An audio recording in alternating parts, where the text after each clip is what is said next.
ಕೇಳುತ್ತಿದ್ದೀರಾ ಮಾಹಿತಿ ಖಜಾನೆಯ ಕಾರ್ಯಕ್ರಮಗಳನ್ನು. ಮಾಹಿತಿ ಖಜಾನೆ ಯೂಟ್ಯೂಬ್ ವಾಹಿನಿಗೆ ನನ್ನೆಲ್ಲ ಸಂಯುಕ್ತರಿಗೂ ಆತ್ಮೀಯವಾದ ಸ್ವಾಗತ. ಇಂದು ನಾವು ಮತ್ತೊಂದು ಉಪಯುಕ್ತ ಮಾಹಿತಿಯೊಂದಿಗೆ ಬಂದಿದ್ದೇವೆ. ಈ ವಿಡಿಯೋ ನಿಮಗೇನಾದರೂ ಇಷ್ಟವಾದಲ್ಲಿ ಲೈಕ್, ಶೇರ್, ಕಾಮೆಂಟ್ ಮಾಡಿ ಹಾಗೂ ಇನ್ನು ಹೆಚ್ಚು ಉಪಯುಕ್ತ ಮಾಹಿತಿಯನ್ನು ನಮ್ಮ ಯೂಟ್ಯೂಬ್ ವಾಹಿನಿಯಿಂದ ಏನಾದರೂ ನಿರೀಕ್ಷಿಸುತ್ತಿದ್ದೀರಾ? ನಿರೀಕ್ಷಿಸಿದಲ್ಲಿ ಬೆಲ್ ಐಕಾನ್ ಅನ್ನು ಕ್ಲಿಕ್ ಮಾಡುವುದರ ಮೂಲಕ ಸಬ್ಸ್ಕ್ರೈಬ್ ಆಗಿ.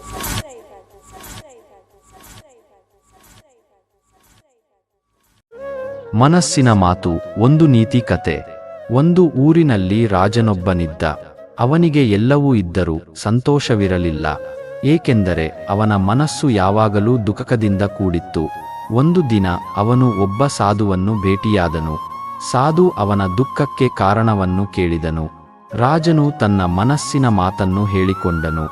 ಸಾಧು ನುಡಿದನು, ರಾಜನೇ, ನಿಮ್ಮ ದುಃಖಕ್ಕೆ ಕಾರಣ ನಿಮ್ಮ ಮನಸ್ಸೇ. ನಿಮ್ಮ ಮನಸ್ಸು ಯಾವಾಗಲೂ ನಕಾರಾತ್ಮಕ ಚಿಂತೆಗಳಿಂದ ಕೂಡಿರುತ್ತದೆ.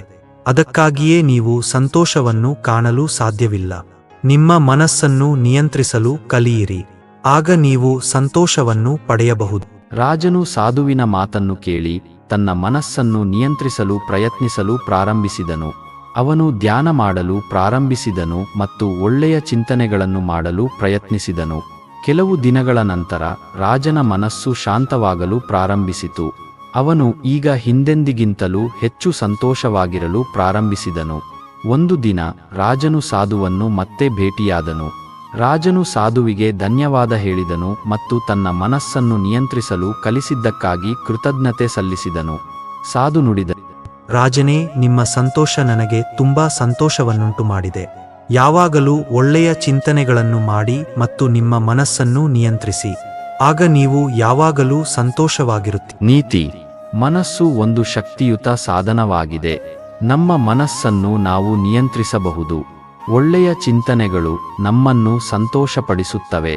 ಈ ಕಥೆಯು ನಮಗೆ ನಮ್ಮ ಮನಸ್ಸಿನ ಶಕ್ತಿಯ ಬಗ್ಗೆ ಕಲಿಸುತ್ತದೆ. ನಮ್ಮ ಮನಸ್ಸನ್ನು ನಾವು ನಿಯಂತ್ರಿಸಬಹುದು ಮತ್ತು ಒಳ್ಳೆಯ ಚಿಂತನೆಗಳನ್ನು ಮಾಡುವ ಮೂಲಕ ನಾವು ಸಂತೋಷವನ್ನು ಕಾಣಬಹುದು.